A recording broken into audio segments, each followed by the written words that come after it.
আসসালামু আলাইকুম। দেখুন আজকে আমি রান্না করব গরুর মাংস ভুনা করব।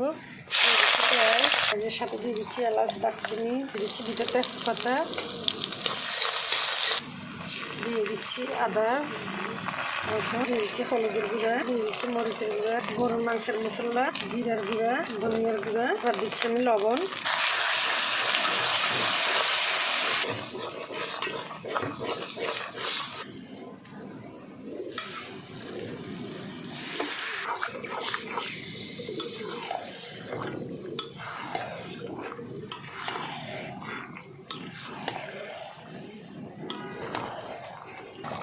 দেখুন মাংসটাকে ভালো করে কষিয়ে আমি দিয়ে দিয়েছি একটু গরম পানি।